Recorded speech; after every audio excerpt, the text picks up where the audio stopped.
Good afternoon and welcome to our regular press briefing in Tobago through the Division of Health, Wellness and Family Development in the Tobago House of Assembly. We are pleased to be here to update you as we develop in the issue of COVID-19. I'm Michael Stewart, the Communication Consultant. Today speaking with you would be Councillor Tracy Davidson Celestine, the Secretary for Health, Wellness and Family Development. Also a Secretary in the Division of Community Development, Enterprise Development and Labour, Assemblyman Marcelin Melville Jack, and the Medical Chief of Staff, Dr. Victor Wheeler. They will present in that order, and at the right time we will open up the telephone lines and the WhatsApp to others who wish to now ask questions from the media. We thank the media for being here, and we expect that we're going to have an informative session today as usual. And now I invite Councillor Tracy Davidson Celestine to address you.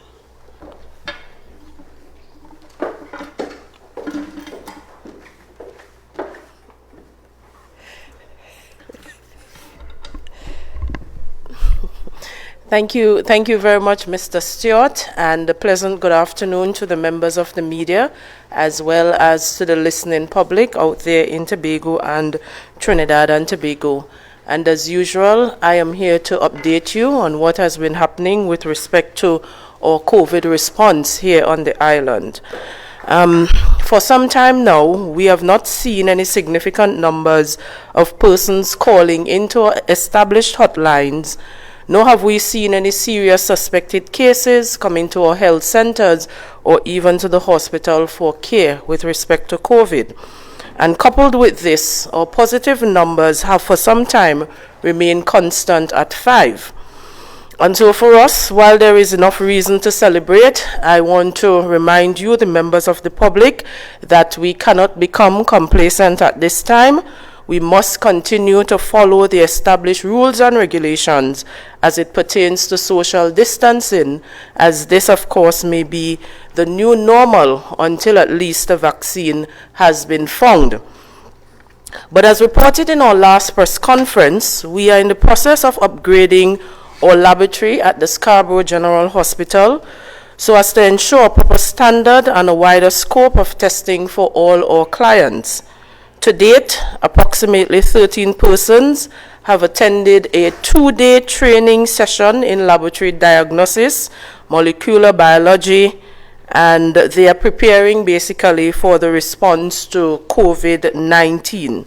And of course, that training session, as I would have reported to you at the last press conference, was hosted in collaboration with PAHO, that is the Pan American Health Organization, the University of the West Indies, and also CARFA. Additionally, new equipment have been procured, and these are expected to be installed at the end of the month. And we await further information on the arrival of additional testing equipment required to deal specifically with COVID-19. And so I must emphasize that contrary to what others opposite to us is attempting to communicate, testing has always been a priority for us. And within the last few weeks, we have been working to ensure that our laboratory is up to date to facilitate any kind of testing for clients here in Tobago. We never know what is around the corner, and with the advent of COVID, the future is even more uncertain. And so COVID reminds me of the words of Margaret Thatcher, where she once said that you may have to fight a battle more than once in order to win it. And so in this regard, the team has been in discussions over the last few days, and we have been plotting possible scenarios for the next, which can occur, of course, over the next few weeks. And in an effort to anticipate any challenges which is likely to come our way, we have been focused on considering and evaluating a number of different initiatives. And so in this context, we are focused on converting the Scarborough Health Center into a 24-hour facility to reduce the burden on the Scarborough General Hospital. And so it is expected that in the upcoming weeks, the Scarborough Health Center will be able to accommodate level 3, 4, and 5 patients, and they can be serviced at that facility. We have also considered strengthening of the task force to include research and IT capabilities and, of course, a project coordinator, because we continue to look at different facilities. We continue to outfit a number of facilities owned by the THA at this point in time, in the event that we should have an increase in the number of persons coming forward with COVID over the next few weeks. And so the point I'm making is that the planning continues even though we are seeing a lull in the numbers. At our last COVID meeting, we considered exploring the benefits of using GIS to assist in the monitoring and management of COVID-19 response. And so the GIS will allow us to assist, or will assist with a better strategic response with regards to contract tracing. And it allows us to identify villages so that we can have a greater focus, a greater attention to contact tracing and dealing with those persons who have, of course, called in to our hotlines or who would have visited the hospital and the health centers. We have also been actively considering proposals for the procurement of a field hospital. That has been on the agenda for quite some time, and we are in the process, as I said, of inviting quotation, because we are not only preparing for what is in front of us now, but we are looking at the future. We are planning ahead because, of course, you know, infectious diseases may not happen on one occasion, and we want to be able to ensure that we can treat with any that would come our way in the context of Tobago.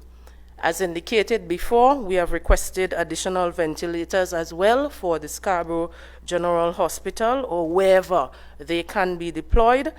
We are in the process of preparing the old hospital to host positive patients under recovery, and that is with the UDCOT at this point in time, and they have been doing some work there for the Tobago House of Assembly and for the Division of Health, Wellness and Family Development. Most importantly, we have begun the process of liquidating old age debt at the Tobago Regional Health Authority in an effort to allow for an improved delivery of service. And the team there has been paying service providers for goods and services so that we are in a position to procure items that are needed within a short period of time. We have been strengthening our delivery systems at the TRHA to proactively respond to challenges as they arrive, and we have also been facilitating the process to ensure that the mini hospital in East Tobago, located in Roxborough, is completed on time to provide a more permanent supporting infrastructure to what we are attempting to do here as it relates to treating with our clientele going forward. On the social services side, and this is of course throughout the Tobago House of Assembly, not necessarily in the Division of Health, Wellness and Family Development, between March 1st to April 16th, we have received a total of over 706 application forms for emergency food cards, and we have since processed a total of 675, which is about 96% of the application received. And I want to remind members of the public that all of the application forms are online, so that there is no need to gather either in front of the Division of Health and Wellness or in front of the Division of Finance and Enterprise Development. To date, the Division of Health and Wellness, the members of staff there, would have uploaded about 139 social assistance forms to be part of the pool at the Ministry of Social Development, and we are actively following up so that we can have a very shortened response time to the application forms submitted. And finally, we have been consistently sharing tips on the local media on how to treat with the challenges arising from COVID, drug abuse, mental health, to name a few. So our staff has been on the media almost daily for the last 3 or so weeks, talking to you, the members of the public. Apart from our response in the Division of Health, Wellness and Family Development, including the Tobago Regional Health Authority, a number of divisions have been undertaking initiatives aimed at mitigating the effects of COVID on our people. The Secretary of the Division of Community Development, Enterprise and Labor is here to indicate to you the approaches approved by the Executive Council. But more than that, I want to make the point that meetings are ongoing to determine a comprehensive plan of action for recovery post-COVID. And as I would have indicated, that is led by the Secretary in the Division of Finance and the Economy. The Tourism Department has begun the process of working on marketing initiatives for Tobago post-COVID, and they are also involved in discussions on the criteria for accessing funding by way of the Property Upgrade Program. I am reminded by the Secretary of the Division of Agriculture, or Department of Agriculture, that they have over 700 registered home gardeners as a part of the Home Gardening Initiative, and they will begin the process of distributing seedlings as well as ensure other incentives are in place to treat with farmers.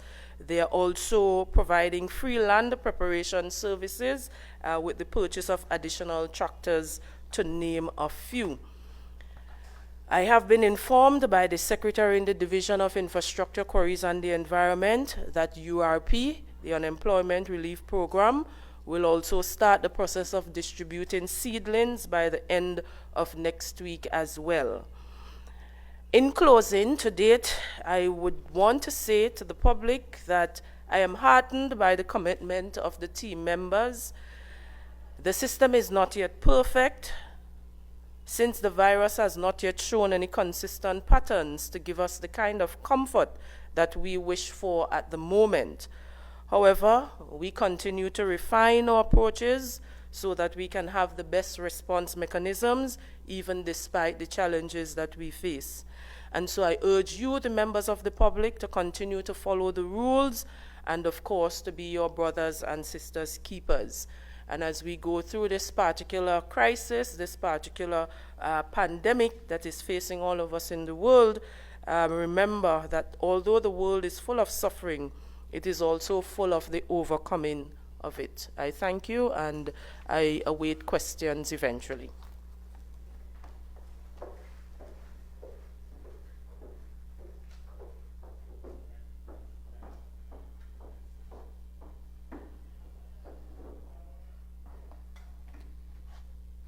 Good afternoon to members of the panel, members of the media, and to you, the listening and viewing public of Trinidad and Tobago. This afternoon, I'm very happy to be sharing the platform to bring to you, the people of Tobago, information on the Division of Community Development, Enterprise Development and Labor, their COVID-19 response. Let me first start off by thanking the administrator and some of the hardworking members of staff who themselves have come up with some of these initiatives. Now, we are very mindful of our mission, which is that of building strong families, sustainable communities, and a healthy, productive workforce. So people business is our business. And we know that the government of Trinidad and Tobago and the THA by extension, at this point, have many initiatives geared at relief efforts to the people. However, from the standpoint of our division, while we await some of the social interventions, we would like to distribute 100 food hampers to needy families within communities. And this distribution will start as early as the end of next week. Now, I want us to focus on the word needy. We know that at this time where all sorts of efforts are being made to help people, some people are in want. But we want to emphasize that these hampers will be given to families in need. and the distribution of hampers have always been politicized, but I want to take this opportunity to say that selection for hampers would be based on real information. I'm saying this because in every community, this division has liaison officers as well as community development assistants who are very intimate with the population. In addition, we intend to seek the assistance and advice from village councils so that these hampers would be given to people in the communities that are really in need. In addition, the division hopes to produce 1,000 cotton face masks for free distribution to needy families in communities. And again, we will use the same method of selection. Distribution of hampers and face masks will be done in keeping with COVID-19 guidelines. Persons will be contacted by phone and given stipulated times when they can collect their hampers or mask at the division's main office. Obviously, the times would be staggered so that we would have no crowds at the division at any one time. Let me also add that our most vulnerable members of the community, as I spoke to on the last occasion, are our centenarians. And you would remember that they received hampers in the month of March, or what we would like to call care packages. We would like to say that for the next 3 months, we will be taking care of our centenarians. At this time, there are 12 living centenarians on the island of Tobago, the oldest being 103 from the community of Bethel. So we are pledging at this point in time to provide our centenarians with care packages for the next 3 months. I will also now turn to business development. As you remember, our division is community development, enterprise development, and labor.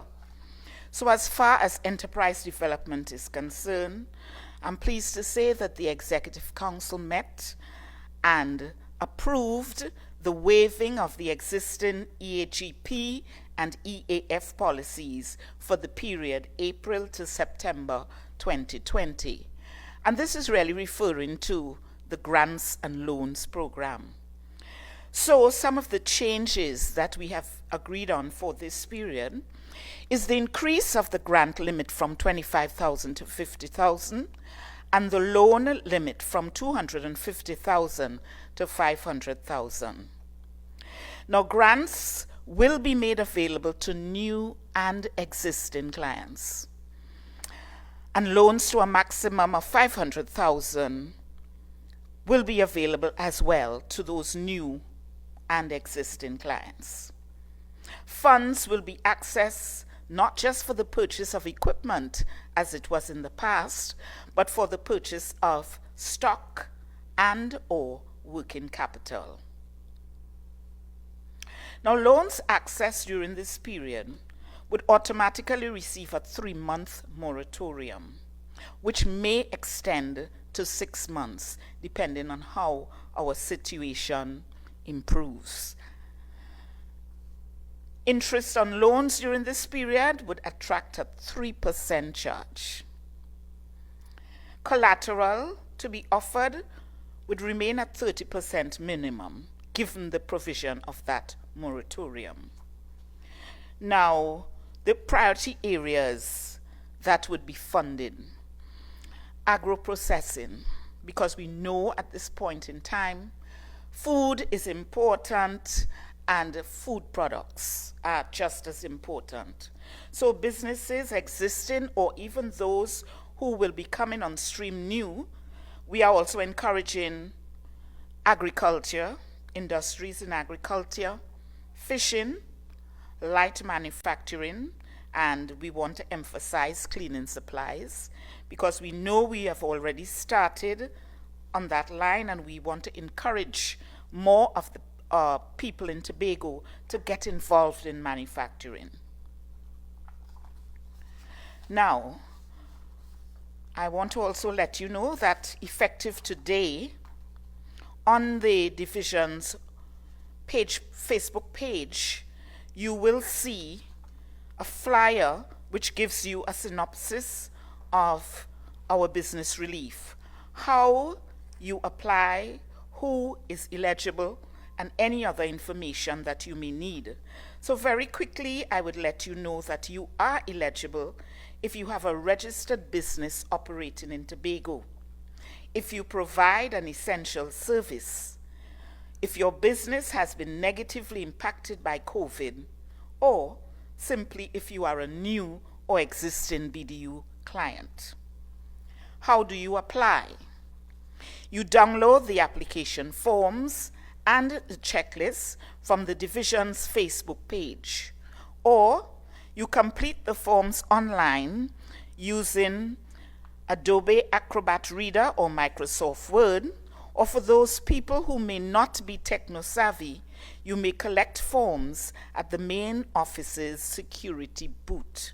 And as I said, this is effective from today. Once you collect your application forms and you fill them out, you scan the form and upload it or email to applications.bdu@gmail.com. I've also received information that very soon on Facebook you would see a little video giving you guidelines on how you should fill out these forms. Forms can also be downloaded from the Facebook pages of the Division of Finance and the Economy, Office of the Chief Secretary, as well as the Division of Health, Wellness, and Family Development. I want to thank you for this opportunity and to let you know, as was stated earlier, we are all in this together. And now more than ever is the time when we need to be our brother's keeper. And it is only as we care and we share that we will come out of this successfully. Thank you.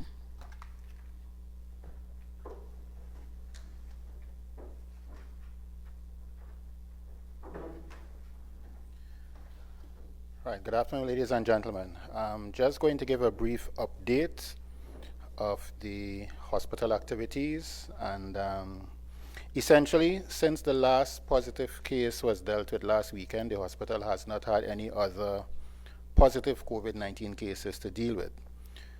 As of yesterday, there were 103 samples that were sent to CAFA, and out of that, we still have a total of 5. We've not had any positive results since last week. 61 of the samples that we received are negative, and we are pending results for the remainder. The Secretary for Health, Wellness, and Family Development made reference to training that took place by lab technicians this week that was completed on Wednesday. 13 persons from Tobago were trained. This is part of the TRHA's effort to improve the competence of staff so that when we do get the equipment for testing for COVID-19, we'll be in a better position. In addition, there has been ongoing work to install new equipment that we have received. That process will begin at the end of the month. And we still are awaiting the receipt of the COVID-19 testing equipment that will give us in Tobago the capability to do our own tests. I should mention that the 103 persons that were screened, Dr. Hoyt has informed me that also includes the surveillance testing that we are doing now. As part of CAFA's and the ministry's efforts to widen the testing, we are also doing surveillance testing in Tobago, and several sites have been chosen. And what is being done, persons who come with signs and symptoms of cough, cold, of a viral illness will be tested for COVID as well as other viral infections that they may have. One point I would like to make is, since the government's efforts to ask persons to stay at home, One thing that we have experienced in the blood bank of the hospital is a reduction on the number of persons coming to give blood. And as a result, our blood bank stock is running low. So I would just like to encourage persons that it is safe to donate blood. It is important to still donate blood. There are benefits to yourself for donating blood. You would save 2 or 3 lives for every pint that is donated. We are encouraging persons to call the hospital number 660-4744, extension 3101, to schedule your appointment to give blood, because even though we have cut back on elective surgery, there is still need for blood. We still have accidents and we still have emergencies where we would need blood in the hospital. So on that point, I thank you.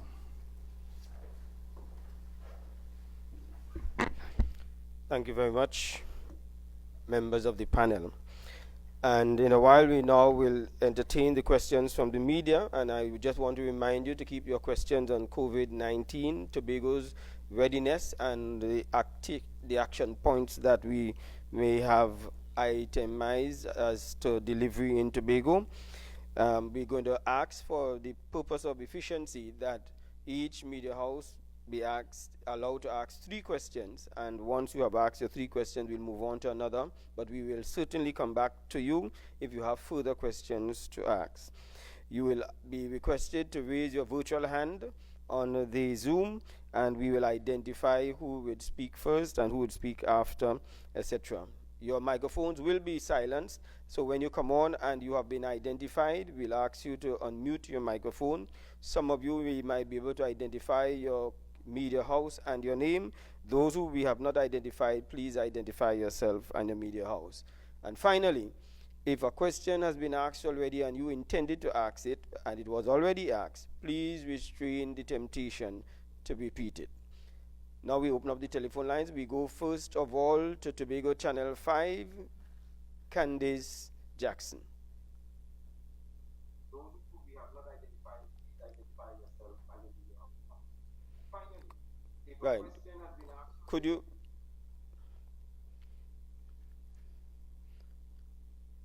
Yes, and you need to listen to us directly on because the delay, if you're listening to the delay, it may come across after we've already asked. Yes. Hi, good afternoon to the panel. My first question is, well, in regards to the Chief Secretary, we've been here. Sorry? Good afternoon? Yes, you need to listen to us directly on this because the delay, if you're listening to the delay, it will come across after we've already asked. Yes.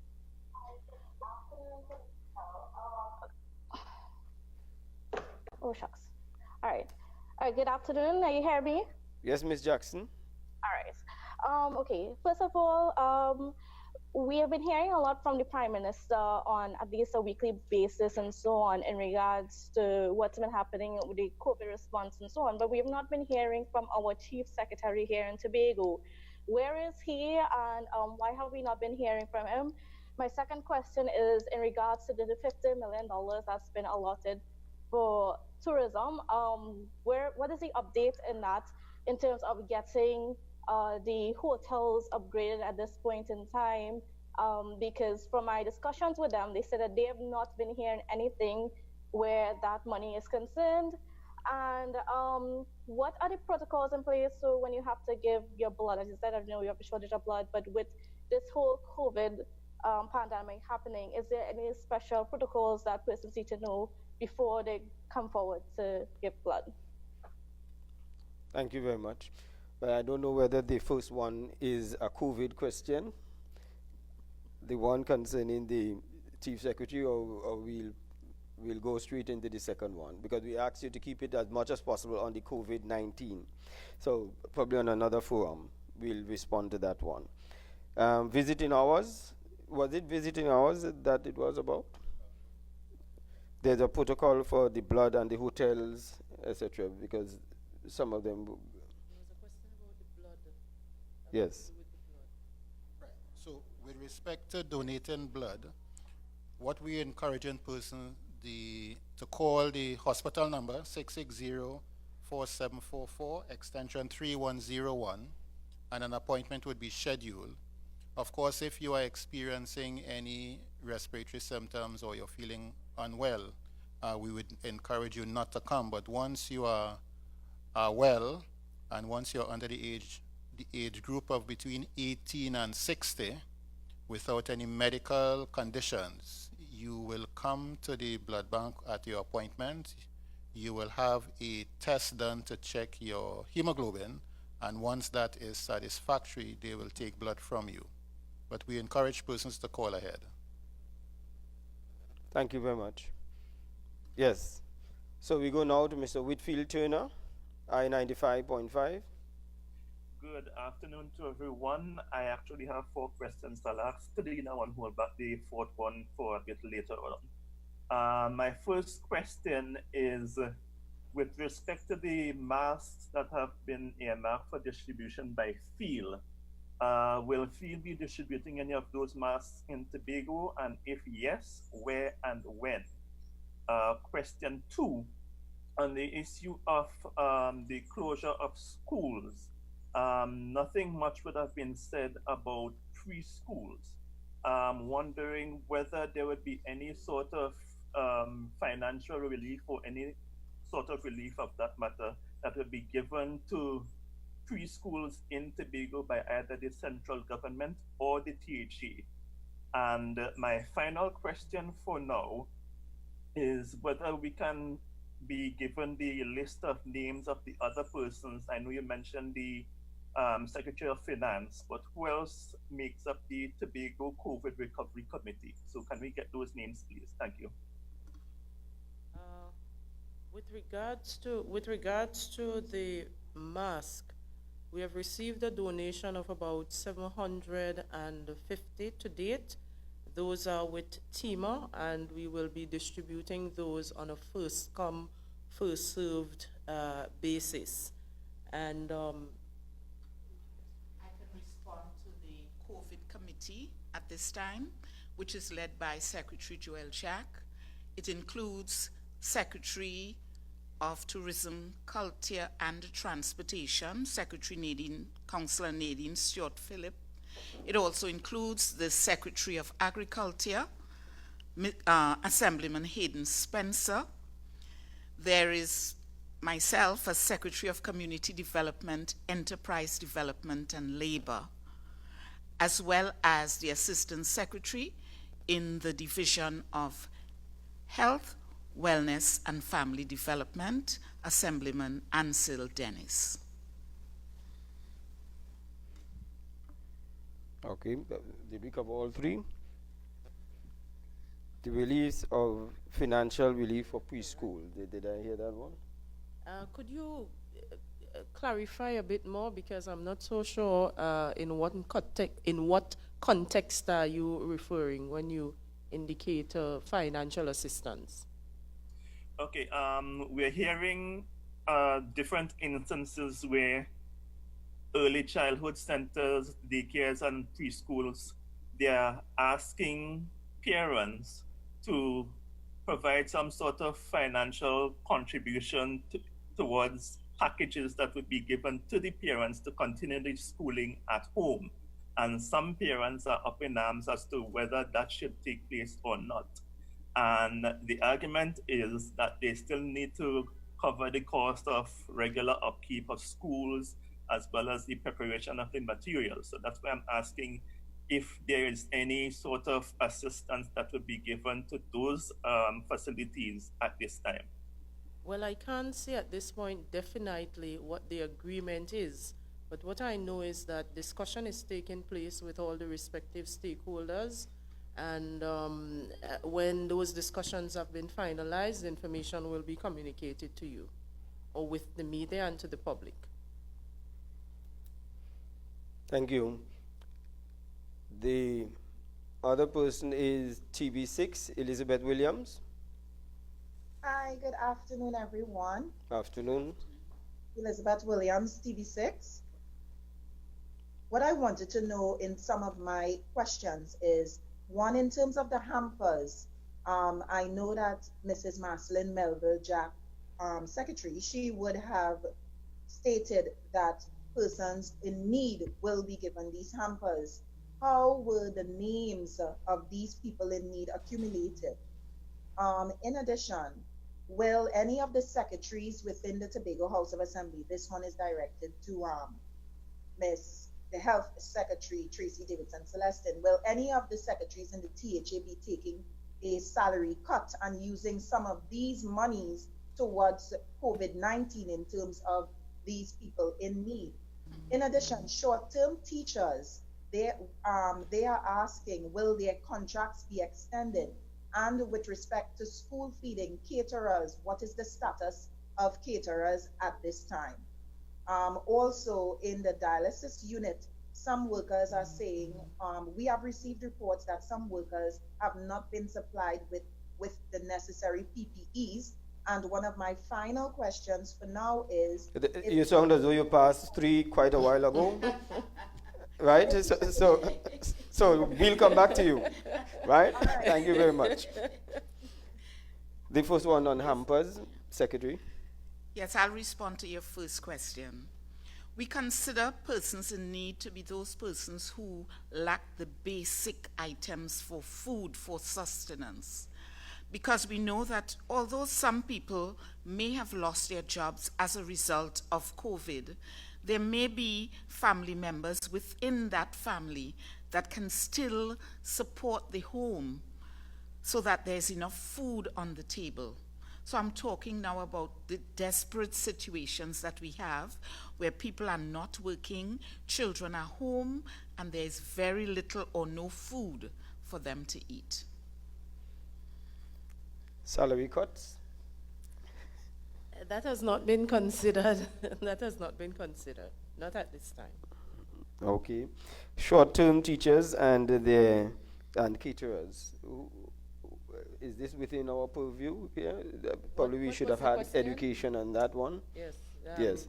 That one is for education, and unfortunately we do not have the person representing education here. And so we will provide information to you after we have contacted the education representative.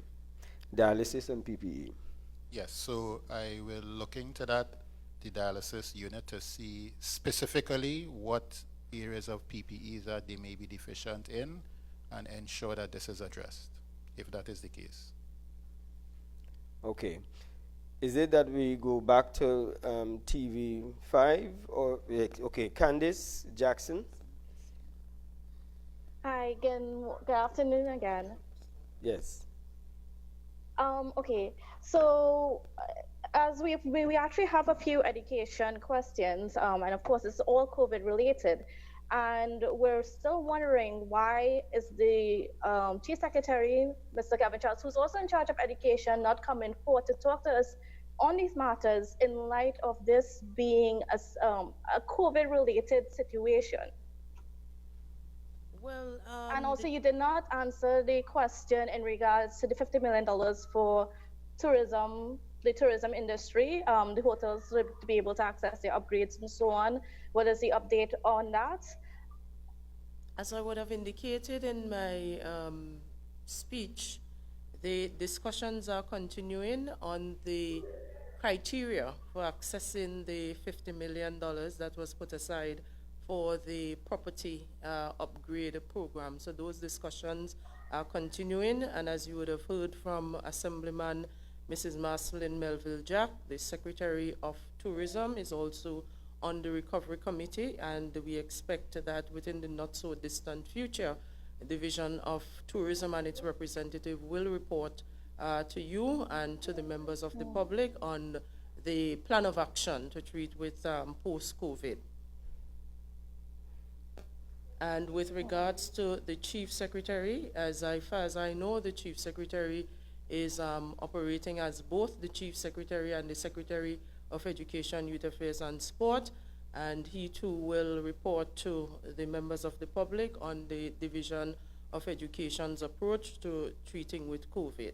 But of course, you know that when we have these press conferences, we are restricted by the numbers. Today we have Secretary of Community Development. I am here to speak on health, And at our next press conference, we will ensure that we have other representatives who can share information with the public domain.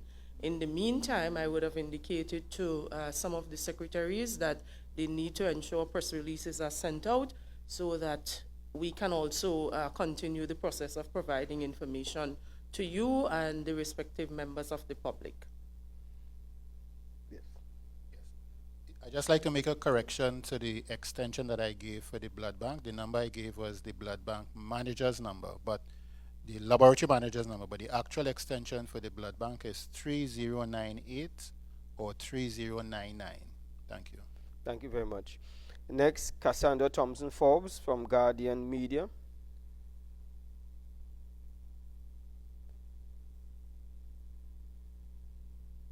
Could you please unmute your microphone? Panel, are you all hearing me now? Yes, ma'am. Okay.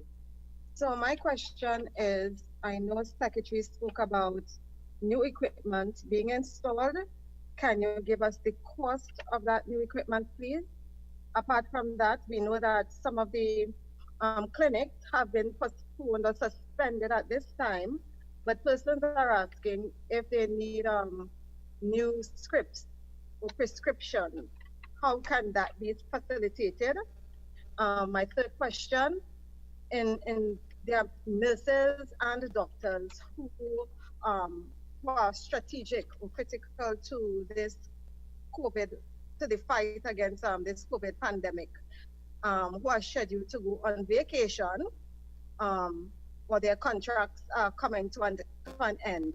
Can you give us an outline as to how this would be dealt with if it would be suspended for a period? Can you give us an idea as to how nurses and doctors would be treated in this time? And I may have a couple of questions, but as the panel asked for three. Yes, and we can always come back to you. The cost of the new equipment? Right. I don't have that cost at this on my fingertips, but I can certainly get the information from the laboratory manager and let you know. I really would not want to guess a figure at this time. With respect, yes, prescriptions, what persons can do is contact the medical chief of staff office and leave their name, and if they know their number for their notes, we will pull the file and get back to them regarding how a follow-up prescription can be written. Just bear in mind that the clinics really affected are those clinics where doctors come from Trinidad, and because of the travel restriction that has hampered us, we are waiting to see at the end of this month if that situation will change to then allow us to have a resumption of these very important and needed services. Thank you very much. Contract? With regards to the contract for the TRHA staff, one of the things I've been assured is that we will always have enough staff on hand to deal with any situation. So if it is that the going on leave of respective persons within the health sector would hamper the delivery of services, I would expect that the administrative staff at TRHA will treat with it in the best way possible. And could I just add that what I have noticed is that several doctors have actually canceled their leave because the leave would have been taken to travel, and seeing that they are not able to travel, they have canceled their leave and basically come back to work or continued working. They have, even those who had leave that they did not plan to travel because of the situation at the hospital now and the need for staff, they themselves have given up their leave, and the leave will be deferred to a later time when it can be taken. Thank you. There's a question that came in. The question is from Ms. Vincent of Guardian Media. Your first question, ma'am, is directed to the Division of Education, which, as we said, we'll try to have that addressed when we have somebody from education here. That one deals with having to do the online learning platform, and will the Division of Education be providing a similar service? This one to Mrs. Melville Jack has a provider been identified for the supply of 1,000 masks mentioned? And if so, can you say who and the process used to select that provider? At this time, no one has been contacted to supply the masks. As soon as that information is ready, I will get it back to you. Thank you very much. And now we go to Liz Williams of TV6. Hi, good afternoon. Good afternoon, everyone. Elizabeth Williams, TV6. Just three questions, three short questions. If the Secretary of Health would be able to tell us the number of prisoners released in Tobago. I know nationally, the Honorable Attorney General would have mentioned a certain amount in Trinidad, but how many total in Tobago have been released? Going back to the hampers issue, in terms of these hampers to be distributed next week, will this be something ongoing, even post-COVID? Will it be something weekly? Because these hampers will not last for long. And also to the Health Secretary, monies owed, outstanding monies owed to Tobago contractors are in the millions. Have payments started? Okay, I will address the issue of hampers. I always like to use the phrase, in the first instance. I cannot make promises at this point in time. It is all based on the availability of the funding. So we will take it 1 month at a time and see how it goes. And then in addition to what Mrs. Melville Jack is saying, there are other social support programs at this time within the Division of Health and Wellness, and also in collaboration with the Division of Finance and the Economy. As I would have indicated, to date, we have given out over, I think it's about 675 emergency food cards, and the division is also, the Division of Health and Wellness, as a part of their social support programs, is assisting persons in communities with food items, etc. So this is a part of what is happening at Division of Community Development, etc. And we also have additional support coming from the Division of Health, Wellness and Family Development, plus the Division of Finance and the Economy. So we have to look at the picture in total.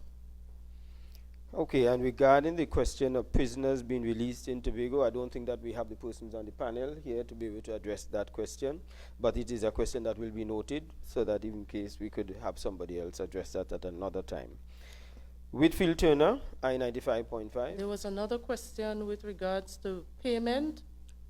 Is it payment of outstanding? To the contractors. Which contractors are you referring to, please? Yes. Oh, I was muted.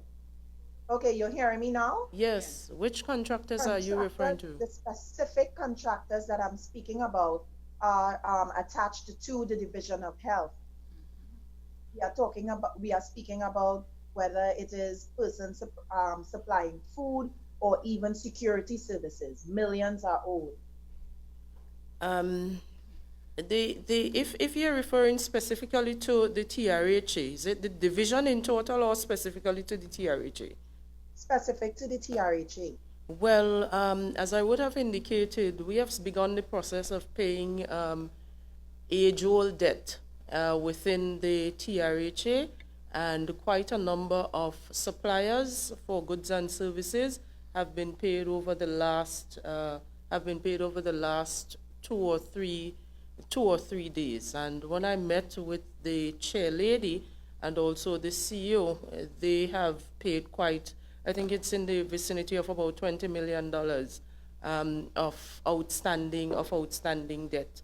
And so the process continues. As we receive funding, we will continue to pay. I think outside of gratuity and outside of vacation leave monies owed, the biggest item for us now is to treat with outstanding monies to T&Tech and also our helicopter services, because on average it cost the Tobago House of Assembly and the division $50,000 to transport a person to Trinidad for additional care. And so Madam that Secretary. represents. Madam Secretary, I don't want the media to get it wrong. Is it that you are saying $20 million was paid in the past 2 to 3 days to outstanding monies to contractors? Yes. So we have cleared a significant portion of the outstanding amounts for supplies to suppliers for goods and services. That's the point I am making. And on our books at this point, outside of the gratuity and the outstanding monies for employees of the THA, the second largest debt is for TNTech and also the National Helicopter Services. But most of those small contractors have been paid to date. Thank you very much. Whitfield Turner. Yes, good afternoon again. I have, well, a couple of concerns and a suggestion as well. Healthcare workers have been reporting to me that they have some issues regarding rostering, and it is basically forcing them to have to choose between the health of their patients and the health of their family, especially as it pertains to children. Can we have a situation, or can we look into the rostering so that it can be more amenable to particularly healthcare workers with young children? And also another suggestion too, for persons whose clinics would have been canceled due to the situation, how possible would it be for them to have some sort of virtual follow-up with the doctors who may not be able to come from Trinidad? And my suggestion would be, given that a number of questions are being asked now and the persons aren't there to answer them because of the number restrictions, perhaps we may need to look at having these virtual news conferences on a more regular basis, perhaps twice a week, so that what we don't get in one, we may get in the other and don't have to wait that long for responses. All right, so The last point is well taken. so the hard question of rostering, taking into consideration workers with children.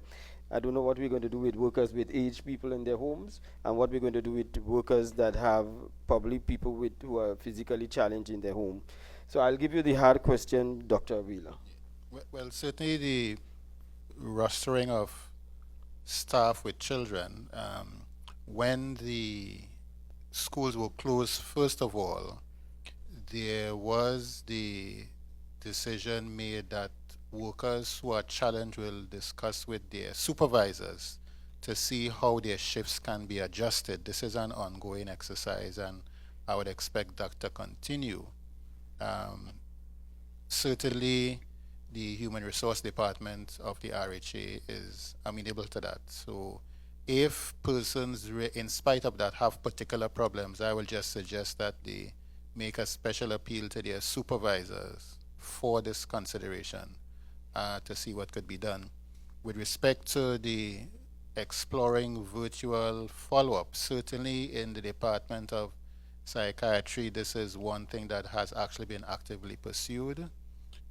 One of the challenges, however, because the doctors are not in Tobago, all the information and their files are actually in Tobago. So that would be a real challenge. However, it's certainly with, if this condition, the situation with travel continues for an extended period of time, that virtual follow-up, which would be telemedicine, is something that we'll have to explore. All right, and then the secretary said she'll take on board the virtual conference, is it? Yes, okay. So next we go to, I believe it is, let me see, I think we're supposed to go now to Candice Jackson and then Cassandra Thompson Forbes.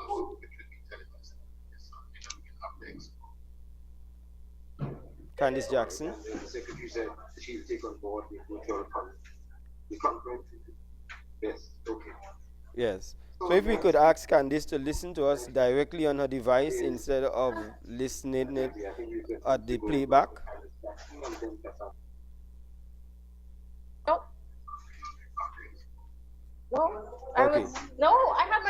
Secretary said she will take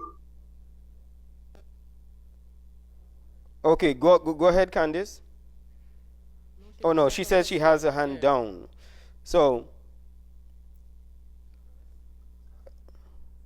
Cassandra Thompson Forbes. Okay.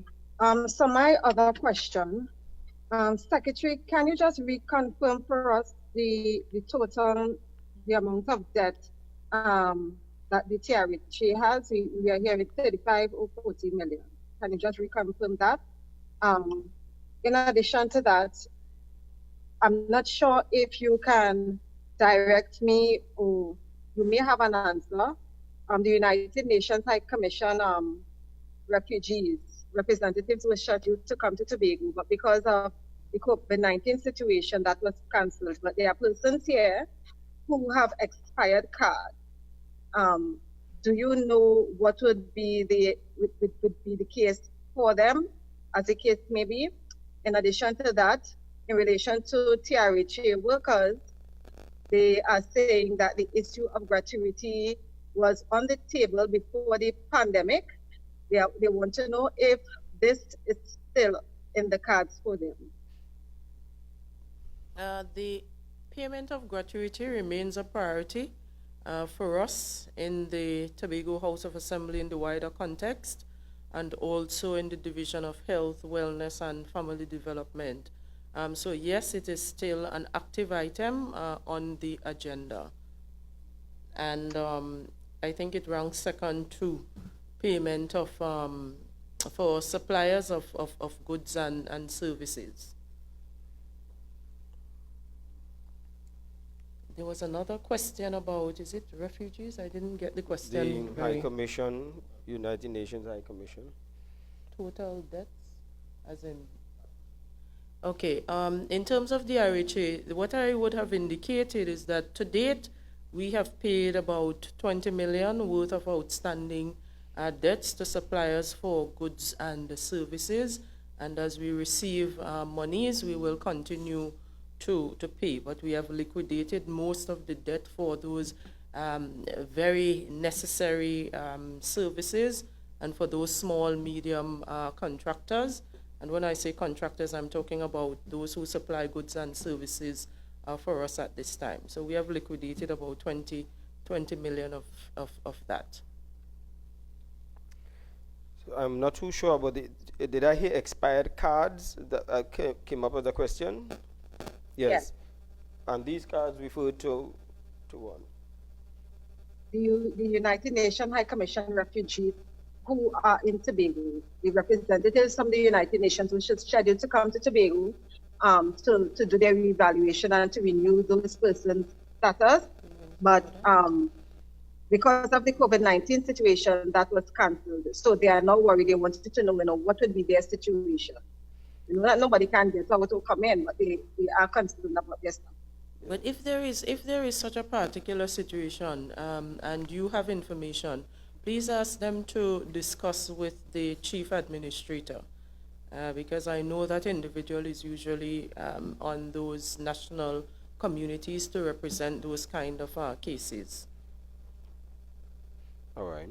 And so you would have also answered with that 20 million regarding gratuity?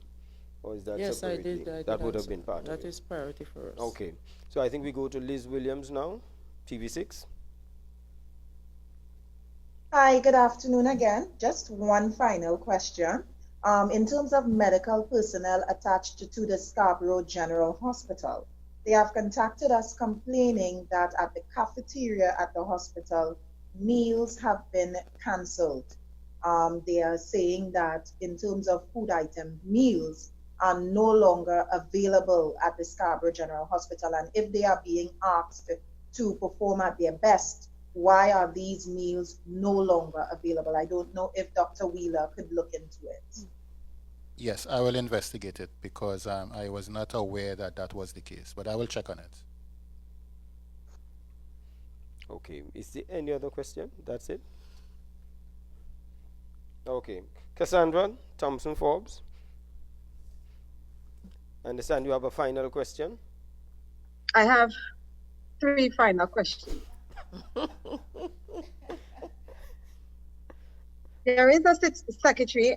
There is a situation in Tobago, especially where persons who need to fill out those social programs forms, the grant, where many persons are having issues, persons in the tourism sector, in the private sector, having issues to have their employers do their just due.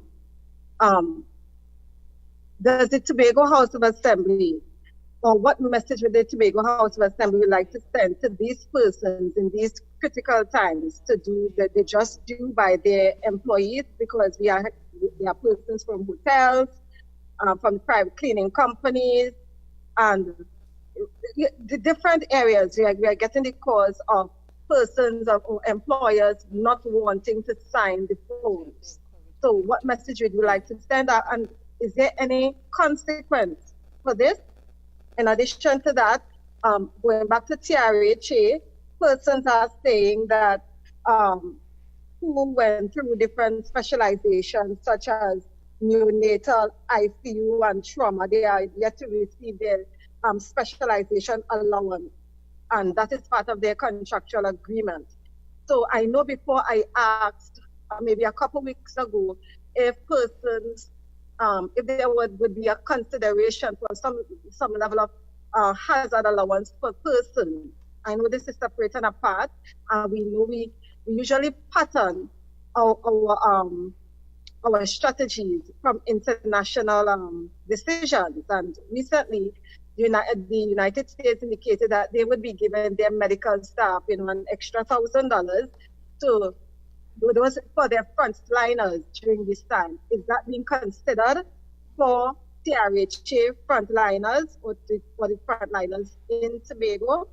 And my final question, and I'm hoping that that we'll be able to get a reasonable response, because persons, the Tobago House of Assembly, we indicated that there is a food card, but they believe that there isn't enough information about it in the public domain, and they're only getting the shock when they go to receive it. And this is the fact that the Tobago House of Assembly food card is different from the central government food card, where the Tobago House of Assembly food card is a one-time arrangement. Can you just be a bit more specific, or just give us some additional information just for the basis of the public about the Tobago House of Assembly food card, so that they will not get any shock when they go to collect? With regards to those cards with which you speak, they're actually emergency cards, right? And yes, they are one-off cards and are very different to those cards that are issued from the Ministry of Social Development. And because we are in this time, we felt that it was, wise to distribute those cards in lieu of food hampers. So persons can download those forms online, and they can email them back, and all of the instructions are also online on the Division of Finance and Enterprise Development website. So they are emergency cards, they are one-off, and they are different to those cards received from the Ministry of Social Development, where they can be top, so to speak. And you access them online through the Division of Finance and Enterprise Development website, and also with assistance from the Division of Health, Wellness, and Family Development.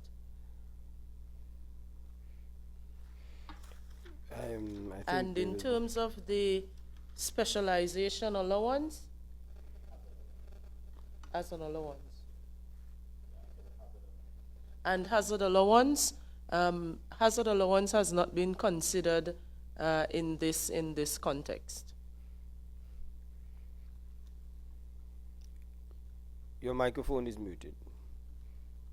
And the specialization, like those nurses who went to do the ICU and neonatal and that kind of thing.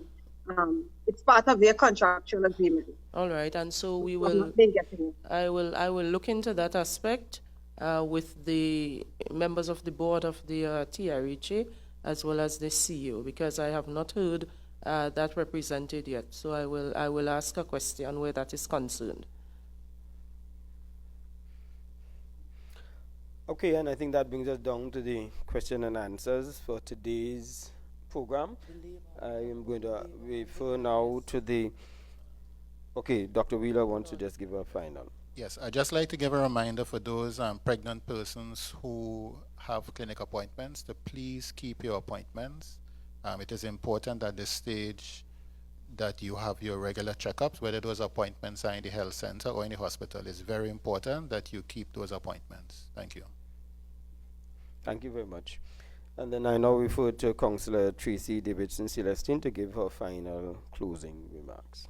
Thank you again, Mr. Stewart, and I want to use this opportunity to thank the members of the media for assisting us in sharing the information to the Tobago public and all of Trinidad and Tobago as we continue to chart the course to treat with the COVID virus, and also to come up with a plan of action, a response plan of action to mitigate any effects for our citizenry on this particular island. I really appreciate your collaboration and even your inquisition in many instances. And where we are not able to provide the feedback here, we will ensure that we are organized on the next arrangement so that those secretaries for which you have questions can also be a part of the process to answer your questions and also to share with the public on how they have been treating not only with their divisions, but with regards to the response to COVID.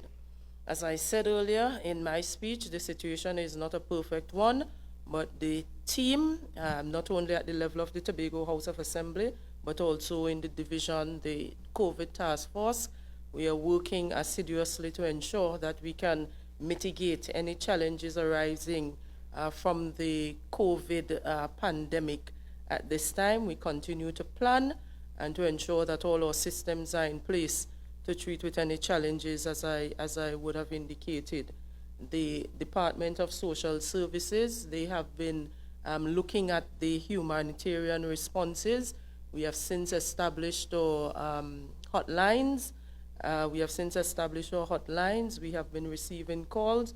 We have over 4,022 calls per date, persons seeking out information about the social services support programs, as well as persons calling in to access counseling support at this time. We have organized our counseling teams into two sections. One team looking at the response or implementing and dealing with the response in west of Tobago, and another team comprising of 3 persons dealing with the counseling response in East Tobago. And as I said, our hotlines are open, and the number is 487-7412. So we advise you to call if you have any questions, or if you have any query, or if you would want to obtain any counseling support at this time. Last but by no means least, we are continuing to implore and to encourage the public to stay at home. The bans have not been lifted, the regulations are still in force, and so we encourage you to stay at home as much as is possible. I've observed quite a number of cars still on the road. Persons are still lining up at the banks and at supermarkets. Yes, we know that you have things to take care of, but if it can wait until the bans have been lifted, we advise you to put them on hold until that time. Although we have seen a decrease in the number of persons traveling on the ferry, we are observing slight increases. We encourage you to not travel unless it is absolutely necessary. And as all of us would have indicated over the last few weeks and the months for which we have been talking to you, if we are to manage this epidemic, if we are to manage the entire situation, 90% of it depends on the action that you as individuals take. And so the call now is for you to stay home as much as is possible, and let us pass this particular situation, knowing that, you know, the situation is not an overwhelming one for us. Thank you. Thank you very much, Councillor Tracy Davidson Celestine. And if there's anything that we should be taking away from today, is that there's no new cases of COVID in Tobago. At the same time, let's not become complacent, because we've got to keep vigilance and keep that high. We want to thank all of those who have been part of the various briefings that we've had, particularly the people with sign language who have been doing such a wonderful job. We thank them so much for assisting us with that. The staff of the Division of Health, Wellness and Family Development, the staff of the Tobago Regional Health Authority, and other multi-sectorial staff that would come from the Tobago House of Assembly. We thank you very much. The task force that would be tasked with the whole aspect of making sure that we keep you updated and we keep you abreast of what's taking place every time. Remember, let's hibernate, let's stay home, stay safe, and save lives. I'm Michael Stewart. Have a wonderful day now.